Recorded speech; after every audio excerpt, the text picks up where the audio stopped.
Thank you, fellow Toastmasters and our very welcome guests. Today, we're going to go through the fourth session of our Rock Your Path series. I'm Jamie Richter, and I've been working with Sara Leiste to help fellow Toastmasters in District 6 get accustomed to pathways and get the most out of the program. As we were calling up clubs at the beginning of the year, we realized that using technology was just part of someone's ability to get the most out of pathways. We took the feedback that we got from members and we put together this 6-part series to help you get the most out of pathways and the most out of your Toastmasters experience. We started out these sessions talking about how to find the right path to help you reach your goals. Then we discussed how to come up with what to talk about. Last month, we talked about those awkward speeches and how they fit in with your path.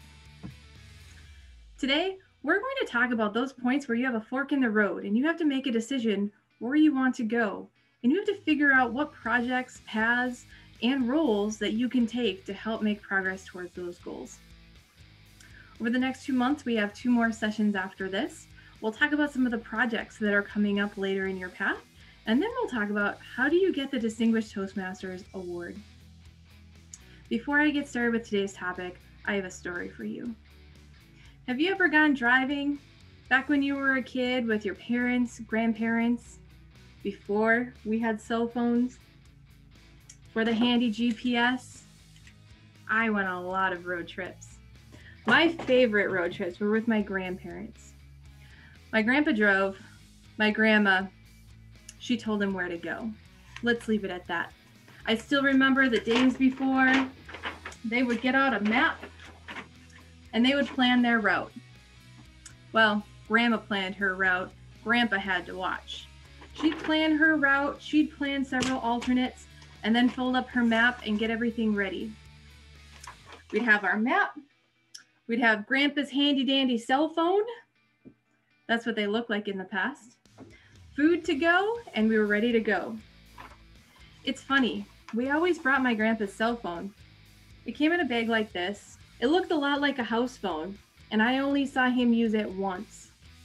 He brought me to the store with him, and then we were going to bring Subway home. Naturally, my grandma wondered where we were because we were taking too long. John! What? Where are you? Picking up Subway like you told me to. Well, hurry up! Now I know why he never used his cell phone. Little did she know we stopped at Dairy Queen for dessert before picking up Subway for lunch. I promised that I would eat my sub. Back to the road trips. On every single road trip, there was something different. It never went as planned as what Grandma put on her paper. So, we'd hit a car accident. Everyone would be stopped. Grandma would get out her map. We're here. We need to get here. Let's go this way. John, go that way. And we went that way. And then we need a pit stop. John, the next city is coming up in a half mile. Get off the road there. Everything was on the map. And then when we went through multiple states, we would stop at the road stops and pick up more maps. My dad, where did I put it, had an atlas. We didn't have to stop every time. I usually made us have to stop. We didn't have to stop at a specific place because every time we changed states, he'd find the state. He'd say, okay, we're entering here. Okay, let's keep going. Luckily, when I started driving, we had a GPS. I don't have it anymore, but I had a Garmin. One of my friends had a TomTom. And we always would have each one of them going because you never knew when it didn't have reception or it had an outdated map. Mine also liked to recalculate. She'd be like, recalculating, recalculating, recalculating, recalculating, recalculating, and then she'd shut off. And then my friend's TomTom would tell us where to go. When we couldn't get one of the two going, my dad always reminded me why he forced me to print off a MapQuest, just in case technology failed on us. Sure enough, MapQuest almost always told us where to go. Now we're very fortunate. We have our cell phones. Not only are the maps readily on the internet and constantly updating, but they also tell us when there's an accident ahead. They also reroute us. I have yet to have my cell phone shut off because it recalculated too many times before I changed direction. And if you need a pit stop, you push a button, it tells you where to go, and then it brings you back. If you see a detour and it didn't already warn you, you push a button, most of the time it reroutes you. It's amazing. Fellow Toastmasters and welcome guests. Our Toastmasters journeys aren't all that different from those road trips. In the past, we had a map. We had 2 roads to go on to get to the Distinguished Toastmaster. We had our Competent Communicator path and our Competent Leader path. We did have some options though. We did sometimes have to go and get additional maps. If we changed our route and needed something a little bit different, we would order another manual. We decided, meh, I want to do something different yet. We'd order another manual. You'd usually order it and it would come in a couple of weeks and then you would get started. Eventually, you have a pile of manuals and then you had to make a decision. Do I finally just finish the manuals that I have, or do I keep ordering manuals? Pathways has made that a little bit easier. It gave us that road atlas where we can just change pages when we need to change direction. Sometimes it's utilizing the electives, but if we do need to take a different path, we just go on to toastmasters.org, pathways, and then we choose a different path. We order it, and by the next day, we have it right at our fingertips. So much faster, so much easier, and you don't have to make a pit stop to do it. Unfortunately, it can't read our minds yet. It's not like our cell phones. It doesn't automatically recalculate. It doesn't even really know where we're going or exactly where we're at. That's where we come in. Today, I'm going to talk about how you can evaluate your progress and decide when do I need to recalculate. Then we'll talk about how you can use the electives within Pathways and different projects and roles within Toastmasters to reach the goals that you're working towards. We're going to start out doing a recap of the first session.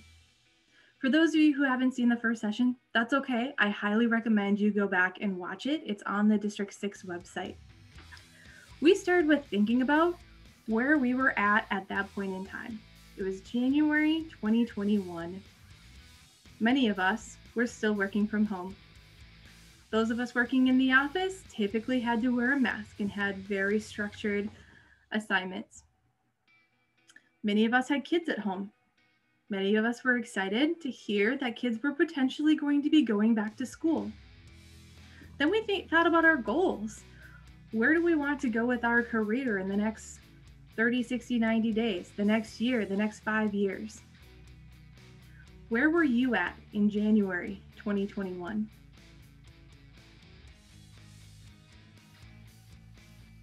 Then we talked about where we wanted to get to. Where did you want to get to? Are you there yet? Have you reached your goal that you set in January? Are you on track?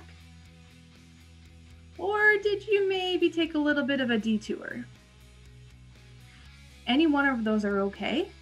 I just want to make sure we're thinking about where we're at in regards to our goals. Now I want you, if you wrote that down in January, I want you to take that out. And if you didn't, take a piece of paper out so you can evaluate yourself. I want you to think about where you're at today compared to where you wanted to get to. Are you now back in the office? Are your kids back at school? Are you excited to go back to the office? Are you anxious? I'm a bit anxious. Are there skills that you're still trying to develop or that you're learning that you need to develop? Where are you at?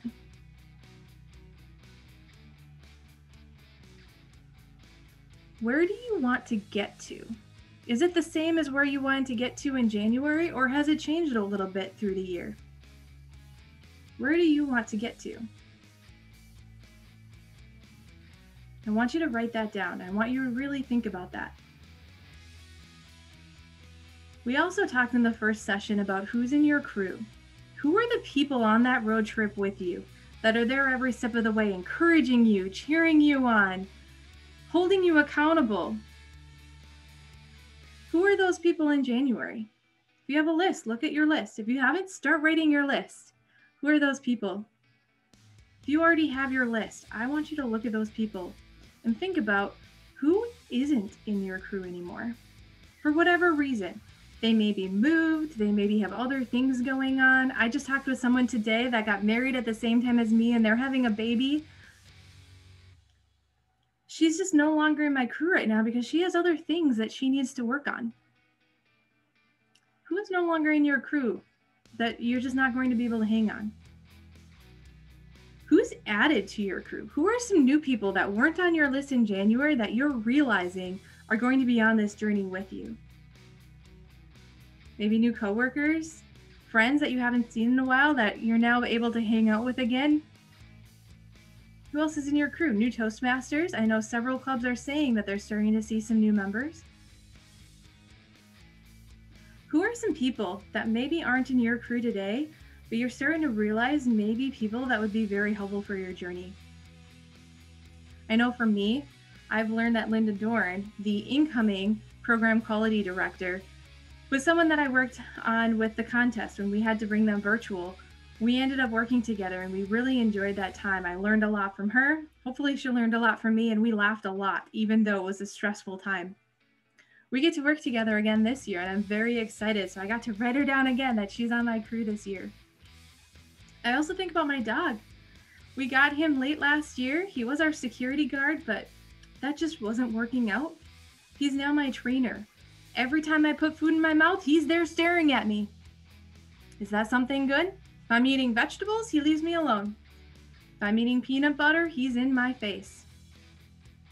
And he makes me go outside and go for a walk several times a day. I never have to look at my Fitbit and wonder if I hit 10,000 steps. Not only that, but now that he is sniffing, he will spend hours sniffing outside. I get to practice my speeches with a few distractions. He is now in my crew. Who is in your crew? Who's going to be helping you along this journey? Then we looked at our goals. After we thought about where we were at, where we wanted to get to, and who's in our crew, we started thinking about what goals do I have for this year that I want to focus on. I had shared with all of you my 3 goals. I wanted to get some project management experience. I wanted to get some business finance experience, and I wanted to get better at public speaking. The public speaking thing is something that I feel like we can always get better at. But the other 2 were more specific career-driven goals. And then I talked about how. For the project management experience, I took on this role as Pathways Education Chair, and I set up the 6-part series. I thought I did really well, and it worked out very well. I've gotten very good feedback on this, but I wanted some more. That's what I'm working with Linda on this upcoming year, figuring out what we're going to do for our district officer trainings. That's going to be more, and I get more experience working with Linda while we still get to work virtually together since she lives far away. For the finance experience, I also got very good experience this year, but I had no idea all year what I was doing.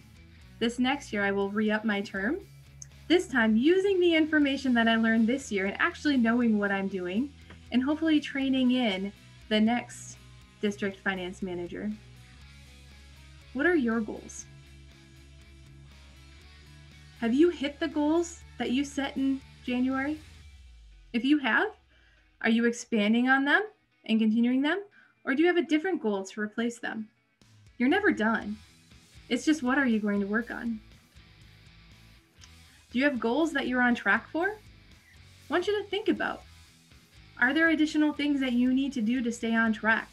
Or sometimes you need to pivot what you're working on a little bit to stay on track.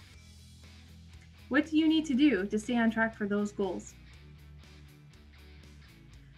Then some of our goals are going to be goals that we decided just weren't important for whatever reason. Sometimes we just need to cross them out and think about, what do I need now instead?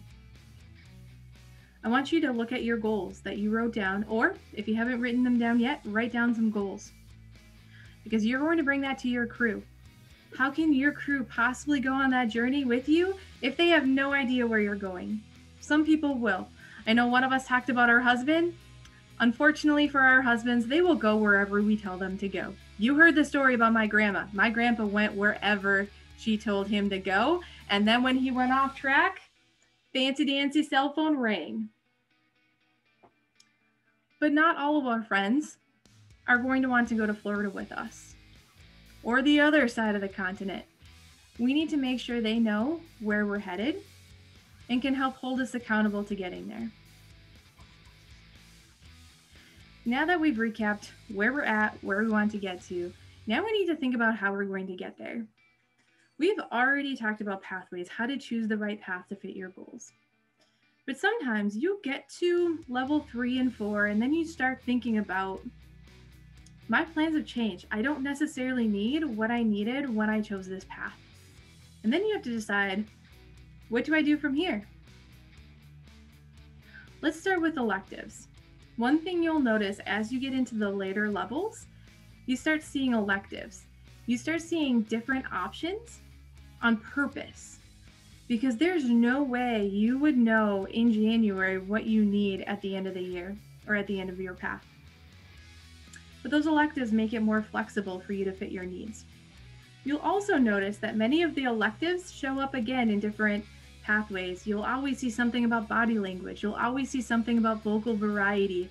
You'll almost always see something about storytelling, descriptive language, using different materials, or even how you're doing PowerPoints.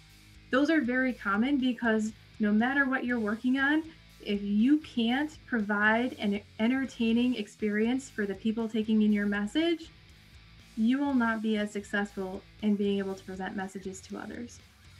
I want you to take some time to look at those different electives and think about, how does that fit in with my current goals? Which one of these make the most sense for my current goals? And don't worry, you can do these over and over again. I don't know if you remember, I think it was last month, I talked about how many members were constantly working on a competent communicator manual in the old manuals, always, because those speeches were flexible enough to where they fit with almost anything you want to talk about, but it kept you going back to the basics and getting feedback on the things that you need to focus on. I'm using body language, which for me, I constantly need feedback on because I'm not used to using my body. Vocal variety, some of those things that you just always need to get feedback on and keep improving on. I remember last night I watched a Coffee with Chuck, I think it's called, where Eric Scher, this year's District 6 International Contest winner and Table Topics winner, talked about his Toastmaster experience and why he keeps coming back. And he started at Toastmasters as an incredible speaker, and then through feedback, he learned when to shut up. That was his big thing. That's fine. But he also kept getting feedback, and he kept getting better and better and better. And I've watched him through the years in these contests get better and better and better. And I don't even know how to give him feedback because he's amazing. But he's amazing because he keeps getting feedback and he keeps going back to those different skills. He keeps doing the same projects over and over to keep getting 1 inch closer because he wants to be on that world stage. And he, I think, will be on that world stage. The second thing is, sometimes you just decide the different projects don't make sense anymore. I know some of our pathways are very specific on leading teams, on humorous speaking, different things where you're like, I don't really think I'm going to be leading a team. I don't really think I'm going to be managing projects. I just want to focus on something different. I may decide with the humorous speaking path that is not my thing because I am more serious. That's okay. You can order a new path for $20 and have it at your fingertips by the next morning. That is an option that you have, and you can go back to the first session of my Rock Your Path series to get reacquainted to some of the different paths and how to decide the right path for you at that point in time. And then lastly, I want you to think about some of the other projects and roles that you can take on to reach your goals. For instance, my project management experience. Yes, there's a pathway just on that. Yes, there are projects just on that, but there's also different things you can do within Toastmasters to get that experience and to work with other Toastmasters. Within your club, there are several projects a year, whether it's an open house, a contest, membership campaign. There are so many projects that you can do. Within the district, there are even more projects. We spend several months working through contests, and every year we have committees working on how do we get the information out to the people that need the information. We have club officer training every year. We have district officer trainings. We have advertising and PR that we do. We have an administrative manager that will do a ton of projects for us this year. There are so many different opportunities that you have available at the district level, and so many people that want you to help them and work with them. You just have to raise your hand. I know sometimes that's hard. You don't always know where to go to raise your hand. I remember when I was starting to look up and think about what different opportunities did I have available, it was my area director. She had invited me to a contest, and I just took on a simple role. I was just at the register desk having people sign in. That's it. But I got to know people. I got to see some different things. I got to see some of the different roles as people were coming in.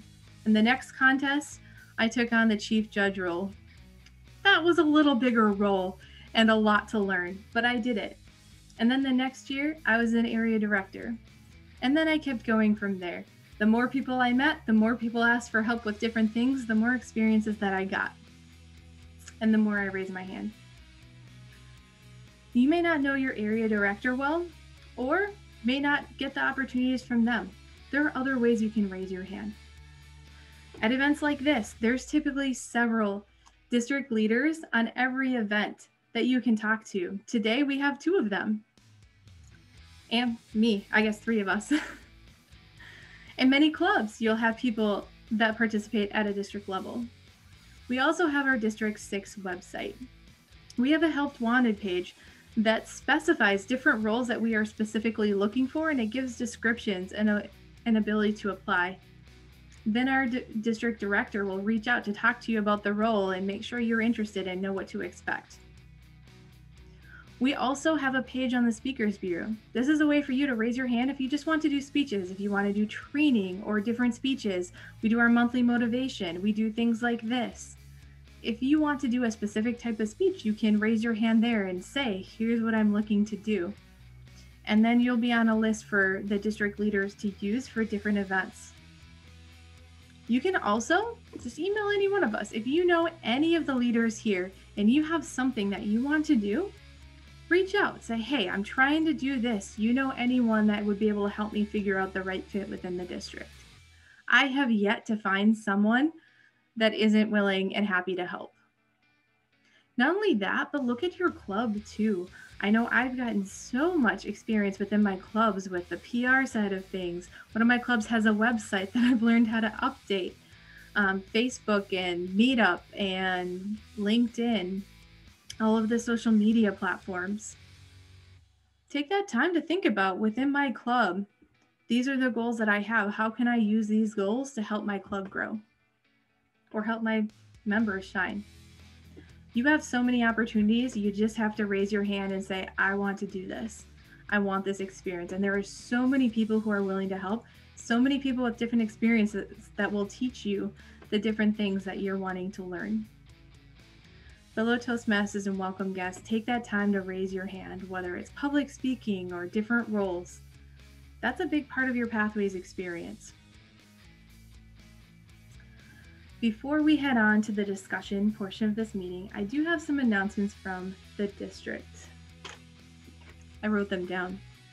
First of all, I wanted to say a big congratulations to the incoming district leadership team. It's a huge accomplishment to be recognized by your peers as someone that can run a district, and then to be recognized by the district that they want you as a leader. I also want to congratulate Eric Schur, not only our table topics winner for the district, but also our international speech contest winner, and he will be moving on to the next sections of the speech contest, which then lead to the world stage for Toastmasters International. I also wanted to give some updates for you guys as club members. Every year we recognize someone as the Toastmaster of the Year for each club, someone that brings a little bit extra to your club. I highly recommend you go back to your club and ask, when are we going to vote for that Toastmaster of the Year? Make sure you send that nomination to your area director by June 1st so that they can get recognized at the area level and beyond. I also want to remind you that we are switching club officers at the end of the Toastmasters year, which is June 30th. Now's the time to start talking with your club about what officer roles each member wants within your club to reach the goals that they have and to help the club thrive. You'll want to make sure you get your listing to Toastmasters International on the website by June 30th. Earlier the better. That will allow the incoming area directors to reach out to the right people to support your club and make sure that all of the officers get invitations to the trainings that are coming up in July. Those are the announcements that I have. I really look forward to hearing from you guys, your successes, your challenges, and how you're going to rock your path.